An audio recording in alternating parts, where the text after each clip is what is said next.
Hello everyone and welcome to my channel, and today I'll be reading a Neuvillette listener by me. So let's get into it. He really didn't have to wonder what to do when in a situation like this before. But here he was, finally, a father. He's never thought that he would be like this. But fate does not abide by his thoughts or expectations. Life just goes the way that it does, and it leaves him stunned and wondering just how it got here. So, as for that, he really did not ever expect to have a child, and to be a father, and to have to learn what being a father means.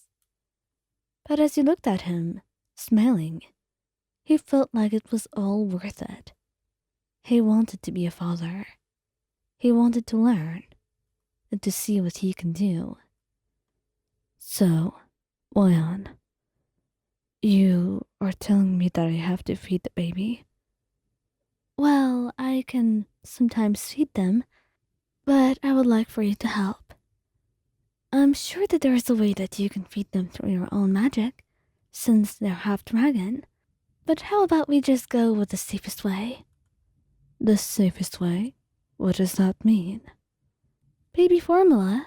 Do you not know what that is? He shook his head, utterly knowledgeable and completely useless when it comes to these things. He didn't mean to be, but he's never had a child, and before that, he's never had a reason to learn how fathering might be and how taking care of a human child, or a half-dragon, half-human child, would ever be. Not that there was any. He is the kind of only mix that he knows of. He doesn't even know what he would be considered. What with him having a human appearance and being a full dragon sovereign.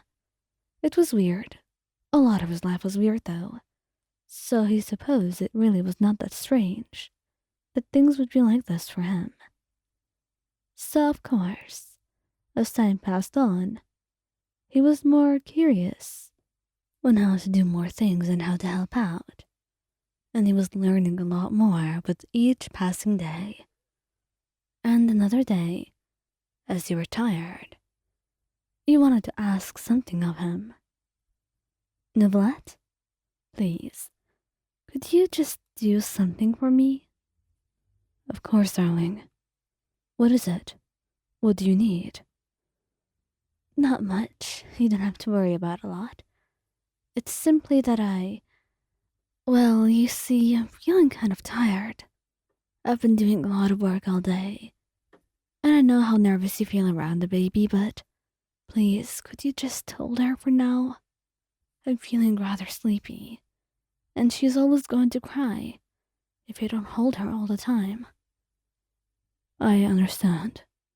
Is there anything that I should do specifically? No? You just figure out how you're comfortable. Just try not to make her cry too much. It's going to bother you and me. So if you feel like you're struggling a lot, just cradle her and rock her back and forth, you say. And the instructions felt quite simple, but in action, it was a lot more complicated. He had no idea what he was doing, and even worse, nothing was shutting up the baby. He felt like nothing he could do would ever calm her down. So it just felt a lot more complicated than it had to be. And as he looked at her, he felt rather desperate. Please, please calm down.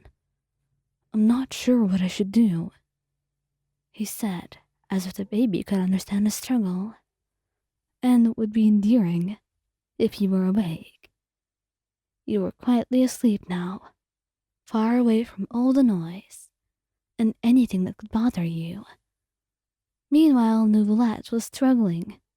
He was struggling a lot, and honestly, any other day you would feel bad for him, even today included.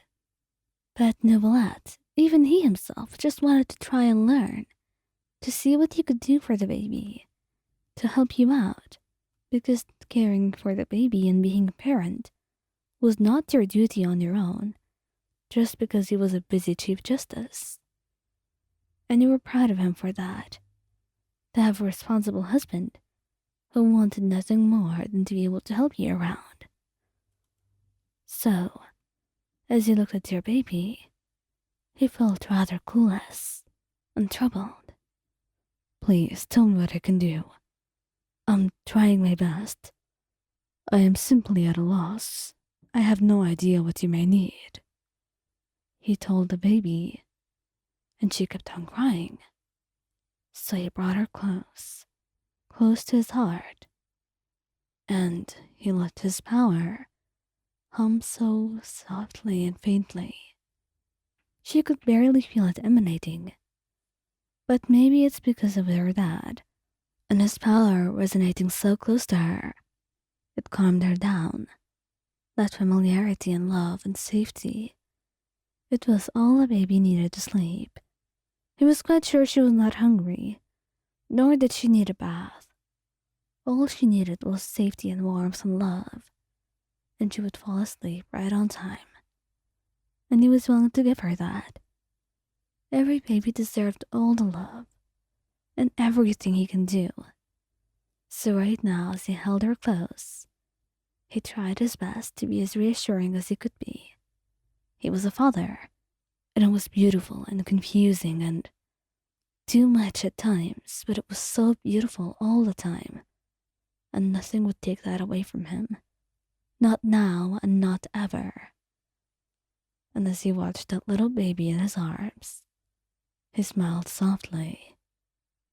I love you, my little darling, he said, holding her as she calmed down and began to snooze. Meanwhile, you had no idea of that little bonding moment that Father Neuvillette was having with his daughter right outside your room. But once he was done, he took her back to her little crib and went right back beside you, wrapping his arms around you gently, careful enough not to startle you out of your sleep that you were trying so hard to get and that you deserved so badly. And soon, as his heart swelled with warmth and love, he too began to fall asleep. Your family was small and growing, and it was so beautiful. It was something he had never expected to be blessed with, and he was grateful for that.